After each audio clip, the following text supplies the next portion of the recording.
Hello and welcome to ज़िला विज्ञान। आप लोगों का स्वागत है ज़िला विज्ञान में। आज हम अपना क्लास 12th का लास्ट सोल्यूशन का टॉपिक कवर करेंगे, जिसके अंदर हम न्यूमेरिकल्स के बारे में डिस्कस करने वाले हैं। आई नो काफ़ी टाइम से हम लोगों की क्लास नहीं आ रही, मतलब मेरी क्लास नहीं आ रही, अलीना मैम की तो आपकी रेगुलर क्लासेस मिल रही हैं।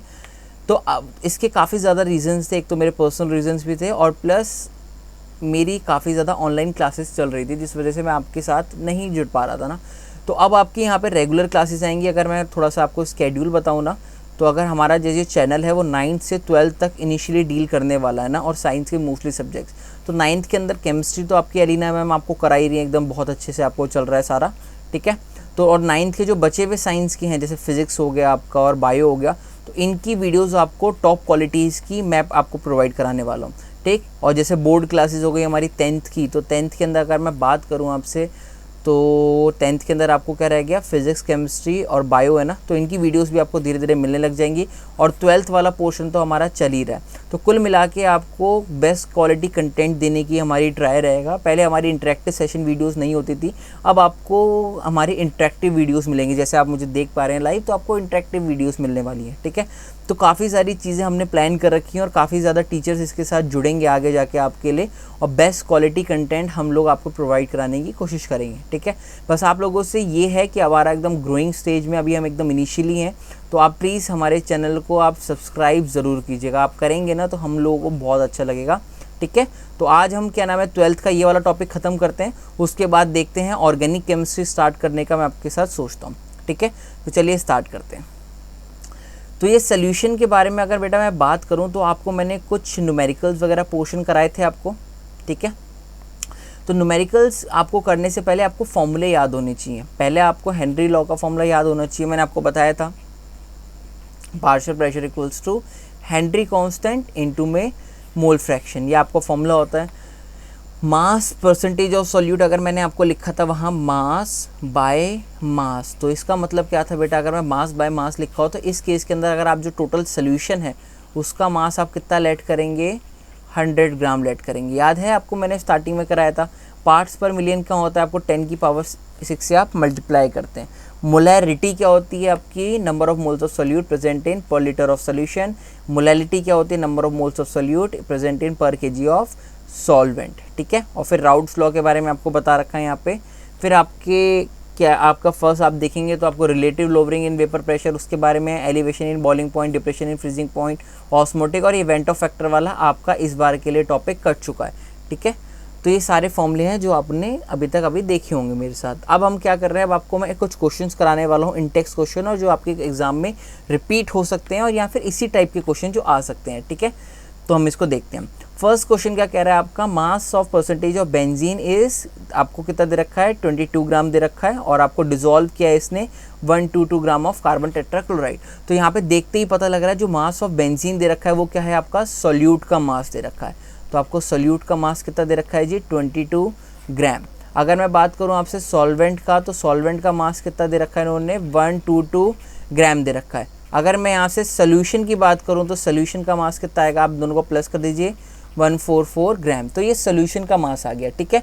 समझ में आया ना आपको, ये आ गया। अब इसने मांगा क्या है, calculate the mass percentage of benzene की बात कर रहा है, यानी आपके सोल्यूट की बात कर रहा है। तो मास परसेंटेज कैसे लिखेंगे, सोल्यूट का वेट अपॉन सोल्यूशन का इंटू में 100, कैलकुलेट कर लेंगे, आपका आ जाएगा। अगर बेंजीन का मांगता तो आप 100 में से इस वाली वैल्यू को माइनस करते, आपका निकल जाता। या फिर अगर आपको CCl4 का निकालना होता तो आप ऐसे करते, और अगर आपको ऐसे नहीं करना तो आप क्या करते, 122 को 144 से डिवाइड करते इंटू में 100 कर देते, आपका निकल जाता, ठीक है। तो कितना सिंपल क्वेश्चन था आपका, यही चीज़ इन्होंने कर रखी है। मास ऑफ बेंजीन लिखा है, मास ऑफ सोल्यूशन लिखा है और परसेंटेज इन्होंने निकाल लिया। क्वेश्चन नंबर अगर मैं 2 की बात करूँ आपसे, तो क्वेश्चन नंबर 2 के अंदर क्या है, मोल फ्रैक्शन की बात की हुई है आपसे, ठीक है। तो मोल फ्रैक्शन किसकी है, बेंजीन की बात हुई हुई है। आपको मोल फ्रैक्शन बेंजीन का निकालना है, और 30% मास बाय कार्बन टेट्राक्लोराइड। देखिए ये 30% का मतलब क्या है कि आपका 30 जो लिखा है ना, तो 30 क्या है आपका बेंजीन का है, यानी आपका सोल्यूट है। और आपको मैंने बताया था जहाँ पर भी ऐसी कोई चीज़ लिखी होगी तो आप वहाँ पे क्या मानेंगे, आप वहाँ पे मानेंगे कि भैया आपका जो 100 ग्राम है वो क्या है, आपका सोल्यूशन है, ठीक है। तो 30 ग्राम आपका सोल्यूट हो गया, 100 आपका सोल्यूशन हो गया, तो यहाँ पे सॉल्वेंट आपका कितना हो गया, 100 माइनस 30 दैट मीन्स 70 ग्राम। बताओ ये वाला पॉइंट समझ में आया कि नहीं आया? ठीक है, ईजी था। उसके बाद आप क्या करेंगे, आपको वहाँ पर 30 दिया हुआ, आपने 70 निकाल लिया। मोलर मास आपको बेंजीन का निकालने आता है, ये आप छोटी क्लासेस में सीख के आए हैं, C6H6। अगर आपको नहीं निकालने आता तो अलीना मैम की वीडियोस पढ़िए, आप वो जाके देखिए 12th क्लास में अगर आपको ये चीज़ नहीं आती। ठीक है, तो 6 इंटू कार्बन का मास प्लस 6 इंटू हाइड्रोजन का मास, आप ऐसे करेंगे तो आपकी ये चीज़ आ जाएगी। मोल्स बेंजीन के निकालने के लिए आप कैसे करते हैं, मोल्स आपको पता ही है, नंबर ऑफ मोल्स निकालने का फॉर्मूला क्या होता है, गिवन मास अपॉन मोलर मास। गिवन मास आपको कितना दिया है 30, मोलर मास अभी आपने ऊपर निकाला है, इनको डिवाइड करेंगे, आपके नंबर ऑफ मोल्स बेंजीन के आ जाएंगे। ऐसे ही नंबर ऑफ मोल्स आप किसके निकालेंगे, कार्बन टेट्रा क्लोराइड के निकाल लेंगे। ठीक है, कार्बन टेट्रा क्लोराइड का गिवन मास कितना दिया है 70, और इसका मोलर मास आप निकाल ही लेंगे कैलकुलेट करके, ये आपके नंबर ऑफ मोल्स इसके आ गए। ठीक है, मोल फ्रैक्शन की बात कर रहा है तो मोल फ्रैक्शन क्या होता है, नंबर ऑफ मोल्स बेंजीन की बात कर रहा है तो number of moles of benzene upon number of moles of benzene plus number of moles of carbon tetra chloride, इनकी वैल्यूज आप रख देंगे, यहाँ से आपका मोल फ्रैक्शन आ जाएगा। मोल फ्रैक्शन आपका यूनिट लेस होता है। ठीक है, क्योंकि आपके ऊपर भी मोल फ्रैक्शन है, नीचे भी मोल है, तो दोनों आपके कट जाते हैं। तो ठीक है, तो ऐसे आप कुछ प्रोसीड करने वाले हैं। ठीक है, अगर मैं क्वेश्चन नंबर 3 की बात करूं तो क्वेश्चन नंबर 3 क्या कहता है, calculate the molarity of each of the following solution. आपको 2 सोल्यूशन की बात की है। पहला क्या बोला है, 30 ग्राम ऑफ, आपको फॉर्मूला दिया हुआ है पूरा, और उसके बाद क्या बोला है, इन 4.3 लीटर ऑफ सोल्यूशन। आपको मोलैरिटी की बात करिए। मोलैरिटी क्या होती है बेटा, आप बताओ। मोलैरिटी होती है और मोलैरिटी होती है। मोलैरिटी होता है given number of moles of solute in per litre of solution. ठीक है, और इसके बाद आपने क्या किया, आपने यहाँ से मोलर मास निकाला है इसको, जैसे अभी आपको पता ही है। आपने नंबर ऑफ मोल्स आपको वहाँ पे लिखे हुए हैं कि 30 दिए हुए, 30 ग्राम दिया हुआ है, तो गिवन मास अपॉन इसका मोलर मास जो आपने निकाला, ये आपके आ गए नंबर ऑफ मोल्स आ गए। सोल्यूशन आपको इतना दिया हुआ है, तो फॉर्मूला मोलैरिटी की डेफिनेशन क्या होती है, number of moles of solute present in per litre of solution. ये आपको कितना दिया हुआ था 4.3 लीटर, ये आपने यहाँ से निकाल लिया 0 पॉइंट वाला, इसको करेंगे तो आपकी क्या आ जाएगी 0.024 मोलर। ठीक है, ये किसकी यूनिट होती है बेटा, कैपिटल एम आपकी अगर आप बात करें तो आपकी ये मोलैरिटी की यूनिट हो जाती है। उसके बाद आपका ये सेकंड वाला पार्ट क्या है कि M1 V1 M2 V2 को आपको इक्वेट करना है। आपको M1 दिया है, आपने ऊपर भी निकाला, आपको V1 दिया है 4.3 वाला। ठीक है, आपको 500 वाला दिया हुआ ना यार, हाँ 30 ml आपको H2SO4 का दिया हुआ है। मोलैरिटी आपको 0.5 दी हुई है, और आपको वॉल्यूम ऑफ H2SO4 दिया हुआ है। तो आप क्या करेंगे, M2 V2 equals to M1 V1 लगा देंगे। ये दोनों दिए हुए हैं, ये दिया हुआ है, आपको ये निकालना है, कैलकुलेट कर सकते हैं आसानी से, कोई बड़ी बात नहीं है। ठीक है, अगर मैं अगले क्वेश्चन की बात करूं तो अगला क्वेश्चन आपका क्या कहता है, अगला क्वेश्चन कहता है calculate the mass of urea. Urea का मास आपको निकालना है रिक्वायर्ड का, और आपको क्या दिया हुआ है कि 2.5 kg ऑफ 0.25 मोलाल सोल्यूशन। अच्छा देखो 0.25 मोलाल सोल्यूशन दिया हुआ है। ठीक है, मोलाल सोल्यूशन आपकी, मोलाल जो यूनिट होती है वो किसकी होती है बेटा, मोलैरिटी किसकी होती है आपकी, एक सेकंड आपको दिख नहीं रहा होगा, ये आपकी किसकी होती है, आपकी मोलैलिटी की होती है। ठीक है, तो अगर मैं पूछूं कि 0.25 मोलाल सोल्यूशन का मतलब क्या है, तो इसका मतलब ये है कि आपका 0.25 नंबर ऑफ मोल्स प्रेजेंट हैं पर केजी ऑफ सॉल्वेंट में। तो यहाँ से आपने नीचे से पहले आपने ये निकाल लिया, किसका क्या निकाला, यहाँ से मोलर मास निकाल लिया, और आपको ये ऐसा कुछ दिया हुआ है मोलैलिटी की। ठीक है, तो आपको, और वाटर का मास ऑफ सॉल्वेंट आपको दिया हुआ है 2.5 पर केजी का, हाँ जी ये 2.5 दिया हुआ है, इसलिए उन्होंने लिखा है। ठीक, तो इसको यानी 2.5 अपॉन 2.5, ये आपकी मोलैलिटी के बारे की बात है। ठीक है, तो यहाँ पे मोलैलिटी आपको गिवन है। नंबर ऑफ मोल्स निकालने के लिए आपको, मोल्स निकालने के लिए आपका फॉर्मूला पता ही है, गिवन मास अपॉन मोलर मास, इन्होंने ये कर दिया। मास ऑफ सोल्यूट आपको निकालना ही है, ये चीज़ आपको गिवन है, आपने पीछे से निकाली। मास ये आपको 2.5 गिवन है, सारी की वैल्यू रख दी, और यहाँ से आपका मास आ जाएगा। कितनी सिंपल की बात थी। मतलब ये क्या कहना चाहते हैं, आपको मोलैलिटी क्या होता है, नंबर ऑफ मोल्स होता है, यानी given mass upon molar mass upon आपको क्या दिया था, mass of water in KG. ये कितना केजी था आपका, 2.5 आपको गिवन था। ये आपको मोलर मास आपने निकाला, ये आपको चीज़ दी हुई है, ये आपको 0.25 पता ही है, तो आपको यही तो निकालना है, ये बची हुई चीज़, यानी W की यहाँ से वैल्यू आ जाएगी। ठीक है, क्वेश्चन नंबर 5 क्या है, ये आपका इजी है, इसमें आपको मोलैलिटी और मोल फ्रैक्शन तीनों की बातें कर रहा है। तो मोलैलिटी बेटा अगर मैं बात करूँ तो मोलैलिटी आपकी क्या होती है, molality is defined as number of moles of solute present in per kg of solvent. ठीक है। तो उसके हिसाब से आप इसको करेंगे। यहाँ पे देखो बस ट्रिकी पॉइंट क्या है, 20% मास बाय मास लिखा है ना, तो 20 क्या हो जाएगा आपका के आई हो जाएगा। और अगर मैं बात करूँ वेट ऑफ सोल्यूट 20 हो जाएगा। और अगर मैं इसकी बात करूँ आपसे बाकी अगर वेट ऑफ वाटर निकालना हो तो 100 - 20 डेट इज 80 ग्राम। इसको आप केजी में कन्वर्ट कर लेंगे। मोलैलिटी का फॉर्मूला क्या होता है, number of moles of solute upon per kg of solvent. Given mass ये रहा, मोलर मास की आई का आप निकाल लेंगे तो क्या जाएगा 20 अपॉन मोलर मास आप कर लेंगे, 166 होता है। तो यहाँ से नंबर ऑफ मोल्स आ गए अपॉन पर केजी आपको ये दिया हुआ है तो 0.08 कर लेंगे तो ये क्या आ जाएगी आपकी मोलैलिटी आ जाएगी। ऐसे ही आप मोलैरिटी निकाल लेंगे। नंबर ऑफ मोल्स आपको यहाँ पे किसके नंबर ऑफ मोल्स दिए हुए, नंबर ऑफ मोल्स आपको पता ही लग जाएंगे, ठीक। उसके बाद आप क्या करेंगे पर केजी ऑफ सॉल्वेंट। यहाँ पे आपका मोलैरिटी की बात की है तो यहाँ पे वॉल्यूम डालना पड़ेगा। वॉल्यूम निकालने के लिए आप कैसे करेंगे, आपको याद होगा तो मैंने बताया था ये टेम्परेचर इंडिपेंडेंट है, ये टेम्परेचर डिपेंडेंट है। इन दोनों के बीच में रिलेशन किसका होता है, डेंसिटी का। तो डेंसिटी की मदद से आप वॉल्यूम निकालेंगे और इस वॉल्यूम को आप ऐसे पुट कर देंगे। दोनों के number of moles of fraction आ जाएंगे। इन दोनों को फिर आप अलग अलग इनके मोल्स निकाल लेंगे और उसको क्या पे मोल फ्रैक्शन में पुट कर देंगे। बड़ा इजी क्वेश्चन है, आपके एग्जाम के अंदर पूछा जाएगा तो 2 चीज़ें पूछी जा सकती हैं, 3 चीज़ें नहीं पूछी जाएंगी, ठीक है। उसके बाद आपको अगला क्वेश्चन नंबर 6 दिया हुआ है, टॉक्सिक गैस के बारे में बात की है कि भैया H2S गैस है आपकी और STP पे दिया हुआ है आपको। इसके अंदर सिर्फ आपको एक ट्रिक पॉइंट याद रखना है, ठीक। ये बहुत आसान क्वेश्चन है, मोल फ्रैक्शन आप निकालना जानते ही, आप मोल फ्रैक्शन निकाल ही लेंगे।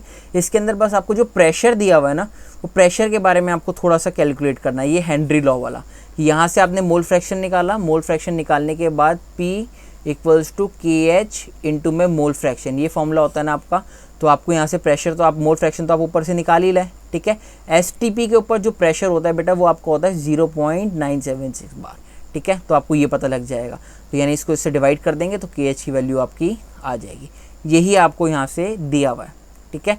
बहुत इजी क्वेश्चन है, पढ़ के देखेंगे आपका हो जाएगा, बहुत इजी क्वेश्चन है वाला, ठीक है। अच्छा, मैं क्वेश्चन नंबर 7 की बात करूँ तो क्वेश्चन नंबर 7 आपका इंपॉर्टेंट है। क्वेश्चन नंबर 7 आपका क्या कहता है, आपका आपसे हेनरी लॉ के बारे में बात करता है कि भैया CO2 है जिसके अंदर वाटर के अंदर आपको इतना दिया हुआ है, ये PA में दिया है। इसके अंदर ट्रिकी पॉइंट पता है क्या बेटा, इसके अंदर आपको जो ये प्रेशर दिया हुआ है आपको पास्कल में दिया है और प्रेशर आप हमेशा किस में लेते हैं, ATM में लेते हैं। तो इसको कन्वर्ट करने का ये जो पोर्शन है ना, ये इंपॉर्टेंट है।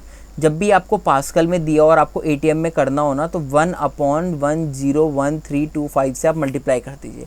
पर आपको जनरली एग्जाम में ATM से ही देगा। तो बस आपको बस ये KH वाला था कि KH में जो पास्कल में यूनिट दी है इसको ATM में कन्वर्ट करना है मल्टीप्लाई करके, ठीक। मोल फ्रैक्शन आप निकालना जानते ही हैं, मोल फ्रैक्शन से आप यहाँ निकल जाएगा। देखिए ना, P = KH इंटू में X। P की वैल्यू आपको बेटा पता ही है पार्शियल प्रेशर के बारे में, ठीक है। KH की वैल्यू आपने अभी ये वाली निकाली जो मैंने आपको बताया, कन्वर्ट करके और मोल फ्रैक्शन निकालना है, मोल फ्रैक्शन निकल जाएगा। उसके बाद फिर मोल फ्रैक्शन से आपको नंबर ऑफ मोल्स वाटर के निकालने हैं। मोल फ्रैक्शन का आपका CO2 का फॉर्मूला पता ही है आपको, number of moles of CO2 upon number of moles of CO2 + H2, ये आपको पता ही है। ये और ये आपको निकालने, हो जाएगा काम। बताइए कितना सिंपल था।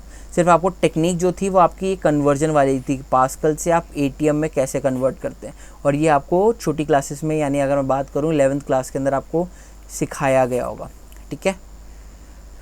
उसके बाद अगर मैं बात करूं तो वेपर प्रेशर की बात की हुई है। वेपर प्रेशर किसके, 2 लिक्विड्स की बात की है, प्योर लिक्विड 1 और प्योर लिक्विड 2। आपको 2, ये वाला इंपॉर्टेंट क्वेश्चन है, ये आपसे पेपर में बहुत बार पूछा जाता है, ठीक है। इसको आप ध्यान से करेंगे, इससे पहले वाले क्वेश्चन आपके एग्जाम में इतने नहीं आते। ये वेपर प्रेशर का है और राउल्ट्स लॉ पे तो आएगा। तो देखो क्या कह रहा है आपका, एक लिक्विड 1 है प्योर, ठीक है जी, लिक्विड 1 है आपका, लिक्विड A, और एक है आपका लिक्विड B, ठीक है। इसका जो आपका प्योर वेपर प्रेशर है वो है 450 mm पर मरकरी, और इसका कितना है 700 mm पर मरकरी। ये दोनों आपको दिए हुए। अच्छा जी, और आगे क्या कहता है, ये आगे आपको कहता है कि इनका टेम्परेचर बता रखा है। इसने कहा कंपोजिशन बताओ कि इन दोनों को अगर मैं जब मिला देता हूँ ना तो टोटल प्रेशर आपका 600 हो जाता है। तो आपने एक इक्वेशन मेरे साथ पढ़ी होगी, PT = PA + PB होती है। अगर ये मैं PT का लिखूँ तो ये क्या हो जाता है, P0A × Ka + P0B × Kb। अगर ये पूछूं किसी से ये क्या नाम है, ये P0A और P0B क्या है, तो आप क्या बोलेंगे, सर ये आपके लिक्विड के, प्योर लिक्विड के आपके वेपर प्रेशर के बारे में दिया, और यही चीज़ आपको ये प्योर प्रेशर का दिया हुआ है, लिक्विड A का और लिक्विड B का। तो यानी आपको ये पता है, ये पता है, प्रेशर T आपको दिया हुआ है 600 के आसपास, ये आपको पता है। ये काई और काई B का क्या करें, तो इन दोनों को ना आप एक ही टर्म में ले आओ। तो काई B को आप क्या लिख सकते हैं, chi A plus chi B equals to 1 होता है, तो आप काई बी को क्या लिख सकते हैं 1 माइनस काई ए। पूरी इक्वेशन आपकी काई ए की टर्म्स में आ जाएगी, यहाँ से आपका मोल फ्रैक्शन आ जाएगा काई ए का, ठीक है। इससे आप क्या निकाल सकते हैं, काई ए मिल जाएगा तो आप काई बी भी आसानी से निकाल सकते हैं, ठीक है, क्योंकि आपको सारी चीज़ें पता है, बस काई ए नहीं पता, तो पूरी टर्म्स आ जाएगा, आप काई बी भी निकाल लेंगे। उसके बाद क्या कहा है इसने, वेपर फेस के अंदर निकालना है, तो क्या करना है आपको, काई और काई बी की वैल्यू आ जाएगी, तो अलग अलग कंपोजिशन निकाल लीजिएगा। भैया आपको पी नॉट ए पता है, काई ए की वैल्यू डाल दीजिएगा, आपकी कंपोजिशन ए की आ जाएगी। अगर मैं पी बी की बात करूँ तो आपको पी नॉट बी पता है, काई बी की वैल्यू डाल दीजिएगा, आपको इसकी आ जाएगी। दोनों की कंपोजिशन ऐसे आप निकाल सकते हैं, ठीक है। तो ट्रिकी पॉइंट आपका ये वाला था, आपको ये वाला पॉइंट याद रखना है, ठीक है। आगे चलते हैं, क्वेश्चन नंबर 9 की बात करें तो क्वेश्चन नंबर 9 आपसे क्या कहता है कि भैया प्योर वाटर आपको दिया हुआ है 23.6 में दिया हुआ है और ये राउट्स लॉ के ऊपर बेस्ड है। तो आपका relative lowering and vapour pressure आपने पढ़ा है ना, ये उसी के ऊपर बेस्ड है। Relative lowering and vapour pressure का फॉर्मूला क्या होता था, P naught A minus P A upon P naught ए, ये आपका होता था, ठीक है। और इसका अपोजिट में क्या आता था, मोल फ्रैक्शन आता था, ठीक है। तो आपको ये चीज़ दिए हुए, आपको कहा क्या बोला है इसने कि वेपर प्रेशर प्योर लिक्विड का दिया हुआ है इतना, तो ये क्या दिया हुआ है आपको, पी नॉट ए दिया हुआ है। 50 ग्राम यूरिया आप डिज़ोल्व करते हो इतने में, यानी 50 ग्राम आपको गिवन मास दिया हुआ है यूरिया का सोल्यूट का, और 850 आपको दिया हुआ है सॉल्वेंट का, ठीक है। तो वेपर प्रेशर कैलकुलेट करो रिलेटिव वेपर प्रेशर में, सिंपल है। इसको आप खोल लेंगे तो क्या हो जाएगा, Na upon Na plus Nb, ये दोनों आपके Nb बहुत छोटा होता है, इसको हम क्या लिख सकते हैं, Na upon Nb upon Na लिख सकते हैं ना, ठीक है, क्योंकि एक काई भी लिखा है। तो आप इसको क्या आ जाएगा आपका P naught A minus P A upon P naught A equals to Nb upon Na। इसका फॉर्म ये आपको पता है, ये given mass upon molar mass, इसको आप खोल लेंगे given mass upon molar mass, इसको कर लेंगे given mass upon molar mass, ठीक। ये नीचे वाला वाटर है, ऊपर वाला यूरिया, ये आपको गिवन मास दिए हुए हैं, मोलर मास आप दोनों से कैलकुलेट कर लेंगे। नीचे वाला वाटर का है, ऊपर वाला किसका है बेटा, आपका यूरिया का है, ठीक। ये वाला टर्म पूरी सॉल्व, ये वाली टर्म पूरी आ जाएगी। इसके अंदर आपको पी नॉट ए दिया हुआ है, पी नॉट ए दिया हुआ है, पी ए की बात करनी है, ख़त्म, कैलकुलेशन है, पी ए निकाल लेना। यहाँ से आप सॉल्व करेंगे ऐसे कि पी ए की वैल्यू आ जाएगी, ठीक है। अब कैलकुलेशन बोलेगा तो कैलकुलेशन आप यहाँ से कर सकते हैं। अगर relative lowering in vapour pressure मांगे तो पी नॉट ए की वैल्यू आपको दी हुई है, माइनस पी ए आप यहाँ से निकालेंगे, इसकी वैल्यू डाल दीजिएगा, और ये वाली आपको वैल्यू पता ही है दोनों, तो यहाँ से आपकी relative lowering in vapour pressure आ जाएगी, ठीक है। तो ये क्वेश्चन आपका कॉलिगेटिव प्रॉपर्टी था, कॉलिगेटिव प्रॉपर्टीज़ पे आपके क्वेश्चन आ सकते हैं, इसलिए मैं आपको करा रहा हूँ, ठीक है, समझ में आ गया। चलो आगे चलते हैं। अगला क्वेश्चन आपसे क्वेश्चन नंबर 10 क्या कह रहा है कि बॉइलिंग पॉइंट है आपका 750 mm पे दिया हुआ है इतना, ठीक। अब इसके अंदर बहुत ट्रिकी पॉइंट है, आपको याद है कि एलिवेशन इन बॉइलिंग पॉइंट में तो डेल्टा टी बी मैंने आपको क्या पढ़ाया था, डेल्टा टी बी क्या पढ़ाया था, T B minus T naught B elevation in boiling point, ठीक है। यहाँ पे आपको जो टी बी दिया हुआ है वो कितना दिया हुआ है आपको T naught B boiling point of water, सिर्फ वाटर दिया हुआ है 99.63, और आपको ये कितना दिया हुआ है 100 डिग्री सेल्सियस। तो ये वाला पॉइंट है, बच्चों को लगता है वाटर का जो आपका है ना वो 100 होता है आपका प्योर वाटर का बॉइलिंग पॉइंट। ये टी नॉट बी क्या था आपका, प्योर लिक्विड का बॉइलिंग पॉइंट था, और ये क्या था, जब आपने लिक्विड के साथ सोल्यूट भी मिक्स किया था, ठीक है। तो ये आपको दिया हुआ है। तो डेल्टा टी बी का आपने एक और फॉर्मूला पढ़ा था मुझसे, क्या होता था, मोलाल एलिवेशन कांस्टेंट इनटू में मोलैलिटी, ठीक है। तो आपको बस वही चीज़ें सारी यहाँ पे सॉल्व करनी है। के बी की वैल्यू आपको यहाँ पे दी हुई है इन्होंने, और क्या दिया हुआ है आपको, टेम्परेचर दिया हुआ है, और उसने बोला हाउ मच सुक्रोज, आपको सुक्रोज की वैल्यू निकालनी है, कितनी ऐड करें 500 ग्राम वाटर में कि जो 100 डिग्री सेल्सियस हो जाए। तो कुल मिला के आपको डेल्टा टी बी आपको ऊपर से पता लग जाएगा, आप यहाँ डाल सकते हैं, के बी आपको पता है। आप मोलैलिटी खोलेंगे तो क्या आ जाएगा, number of moles of solute present in per kg of solvent, तो आपको सॉल्वेंट का वेट भी दिया हुआ है। तो आप यहाँ पे सारी चीज़ें देखिए, यहाँ पे आप डालेंगे तो आप यहाँ से WB निकाल सकते हैं। पहले आपने क्या निकाला, डेल्टा टी बी निकाला, उसके बाद आपको क्या निकालना था, ये दिया हुआ था मोलर मास निकाल लिया, गिवन मास आपको निकालना था, आपने यही वाला फॉर्मूला लगाया, delta T B equals to K B into में एम, ये दिया है। इसके अंदर अगर आप खोलेंगे तो इसके अंदर आपको number of moles of solute present in per kg of solvent में आपको दिया हुआ है। यहाँ पे सॉल्वेंट आपको कितना दिया हुआ है, 0.5 kg, मतलब 500 ग्राम दिया हुआ था। इसको खोलेंगे तो क्या हो जाएगा आपका गिवन मास अपॉन मोलर मास, मोलर मास सुक्रोज का निकल जाएगा। तो आपको ये चीज़ निकालनी है, ठीक। सारी चीज़ें आपको दी हुई, ये दिया है, आपको ये दिया है, तो आप सॉल्व करके निकाल लेंगे। मैथमेटिक्स में आपको नहीं कराऊंगा, आपको सिर्फ मैं टेक्निक बताऊंगा कि आप कैसे चलेंगे। क्वेश्चन नंबर 11 एब्जॉर्बिक एसिड के ऊपर है। यहाँ पे एलिवेशन, आपके यहाँ पे डिप्रेशन इन फ्रीजिंग पॉइंट की बात है। यहाँ पे आपका क्या आता है, delta T F equals to T naught F minus T F.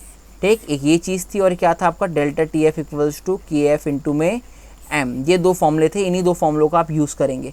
ठीक, तो आपको वही चीज़ करना है कि भैया इसका आपको पहले आपको कैलकुलेट मास निकालना है। सेम क्वेश्चन है, मास निकालना है आपको। ये आपको टी नॉट एफ दिया हुआ है, टी एफ दिया हुआ है, यहाँ से पहले आप डेल्टा टी एफ निकालेंगे, इसकी वैल्यू यहाँ डालेंगे, आपको के एफ दिया हुआ है, के एफ की वैल्यू डालेंगे और यहाँ से आप सॉल्व करके ऐसे ही मास निकालेंगे। सेम आपको क्वेश्चन दिया हुआ है। ठीक, लैंग्वेज आप पढ़ लेंगे, लैंग्वेज आप पढ़ के निकाल लेंगे। ठीक है, ये आपका किसके ऊपर था, एलिवेशन, आपका डिप्रेशन इन फ्रीजिंग पॉइंट पे। अब ये वाला किस पे आ गया आपका, कॉलिगेटिव प्रॉपर्टी पे। कॉलिगेटिव प्रॉपर्टी में क्या निकालना है आपको, ऑस्मोटिक प्रेशर निकालना है, यानी pi equals to C R T. पहले फॉर्मूला लिख लिया करो। ठीक है, ये आपका ऑस्मोटिक प्रेशर होता है, कंसंट्रेशन होता है। कंसंट्रेशन मतलब number of moles of solute present in per litre of solution, n upon V into में आर इंटू में टी। तो यानी आपको ऑस्मोटिक प्रेशर निकालने के लिए इन सब चीज़ों की ज़रूरत पड़ेगी। ठीक है, तो आपको यानी मास दिया हुआ है इसका, ठीक है, 1.0, आपको 10 ग्राम दिया हुआ है, आपने ये लिख दिया। पोलर मास दिया हुआ था आपको, मोलर मास लिख दिया हमने, ये दिया हुआ आपको। ठीक, वॉल्यूम ऑफ सॉल्यूशन आपको 4 ml दिया हुआ था, हमें लीटर में लेना, हमने ले लिया। टेम्परेचर आपको कितना दिया हुआ है, 37 डिग्री सेल्सियस, को केल्विन में कन्वर्ट करके ऐसे आ जाएगा। और आपको रेट कांस्टेंट आपकी वैल्यू गिवन होगी। सारी वैल्यूज़ को जब आप डाल देंगे यहाँ पे तो आपका पाई की वैल्यू आ जाएगी। बताओ कितना सिंपल क्वेश्चन था।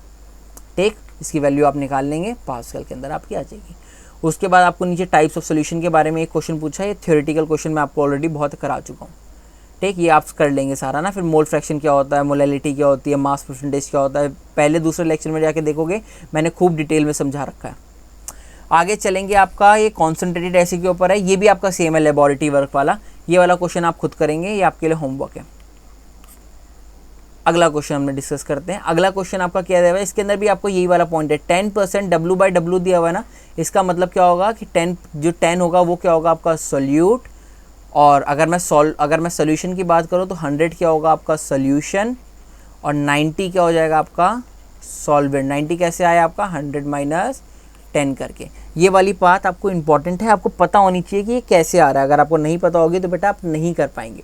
ठीक है, तो सेम दिया हुआ है आपको, ग्लूकोज का दिया हुआ है, सोल्यूशन का दिया हुआ है। देखो 90 आ गया, 90 को इसने केजी में कर लिया। मोलर मास आपने यहाँ से निकाल लिया ग्लूकोज का, और मोलैलिटी निकालनी थी, निकाल ली मोलैलिटी। मोल फ्रैक्शन निकालना था वाटर का, आपने वाटर का मोल फ्रैक्शन निकाल लिए, ग्लूकोज के निकाल लिए, दोनों का फॉर्मूले में डाल दिए, खत्म। क्या ही इसमें था, कोई नहीं था। ये वाला ऐसा क्वेश्चन मैं आपको करा चुका हूँ। बस जो स्टार्टिंग का लिखा होता है ना 10% वाला, ये आपका कैची पॉइंट होता है। अगर आपने ये कैच नहीं करा तो आपकी प्रॉब्लम आ जाएगी। ठीक, उसके बाद आपसे मोलैलिटी भी मांगी थी, मोलैरिटी भी मांगी थी, आपने निकाल दी। ठीक है, ये वाला क्वेश्चन भी आपका ऐसे ही है, Na2CO3 वाला। बट आप ये वाला करना नहीं, ये वाला थोड़ा सा आपके आउट ऑफ द कंटेक्स्ट हो जाएगा। ये मैथमेटिक्स वाला इसमें ज़्यादा इन्वॉल्व हो जाती है। ठीक है, ये बहुत ज़्यादा आपका लंबा हो जाता है, इसमें मैथमेटिक्स इन्वॉल्व है, ऐसा क्वेश्चन आपसे नहीं पूछेंगे। अच्छा, अब इसकी बात करें, देखो आप solution obtain by mixing of 300 gram of 25% of solution. इस वाली लाइन का मतलब समझना, 300 ग्राम ऑफ 25% सोल्यूशन, यानी 300 ग्राम ऑफ 25% सोल्यूशन। ये क्या था आपका सोल्यूट 1 था। ठीक, दूसरा क्या लिखा है 400 ग्राम ऑफ 40% सोल्यूशन, तो ये क्या आ जाएगा आपका सोल्यूट 2। उसको सॉल्व करेंगे। अगर मैं पूछूं सॉल्वेंट 1 कितना था, तो सॉल्वेंट 1 अगर मैं सॉल्वेंट की बात करूं टोटल की, तो पहले में कितना था सॉल्वेंट 300 और दूसरे में कितना था 400, तो टोटल सॉल्वेंट कितना हो गया 300 प्लस 400, ये टोटल सॉल्वेंट आ गया। अगर टोटल सॉल्यूट पूछूं तो यहाँ से वैल्यू सॉल्व करके आएगी, यहाँ से जो वैल्यू सॉल्व करके आएगी, इन दोनों को प्लस कर देंगे तो आपके ये टोटल सॉल्यूट आ जाएगा। देखो यही काम कर रखा है, टोटल सॉल्यूट निकाला है, टोटल सोल्यूशन निकाला है। अब मास परसेंटेज निकालना है तो भैया इसको 325 को इससे डिवाइड करके ऐसे निकाल दिया। अगर आपको सॉल्वेंट की मांगता तो 100 माइनस कर देते उसमें से, ख़त्म बात। ठीक है, ये एंटी फ्रीजिंग वाला ये आपका सेम क्वेश्चन है जैसे मैंने आपको कराया था अभी। ठीक, वही वाले इसकी टर्म्स के ऊपर आपको मोलैलिटी निकालने के ऊपर है। ठीक है, उसके बाद सैंपल ऑफ ड्रिंकिंग वाटर के बारे में बता रखा है आपको। ये आपका क्या नाम है, इसके अंदर sample of drinking water was found is severely condemn by chloroform डाला है, इसके अंदर आपका कैक्यूजीन डाला है और आपको एग्जामिन किया, explain percentage mass by mass. Simple है, परसेंटेज मास बाय मास क्या होता है आपको पता है ना। परसेंटेज मास बाय मास क्या होता है कि भैया मास कितना डाला है आपने, किसका, क्लोरोफॉर्म का, किस में, मास ऑफ सोल्यूशन में। अगर परसेंटेज निकालनी है इसको 100 से मल्टीप्लाई कर दो। ठीक, सारी आपको यहाँ पे दी हुई है, 15% पार्ट पर मिलियन लिखा है, तो 10 की पावर यहाँ से आप 6 से मल्टीप्लाई कर लेंगे और आपका आ जाएगा। मोलैरिटी मांगी है, आपका मोलैरिटी का क्या होता है, ये आपके ऊपर वाली टर्म क्या हो जाएगी, number of moles of solute upon molarity मांगी है तो पर केजी ऑफ सॉल्वेंट, इसको सॉल्व कर लेंगे।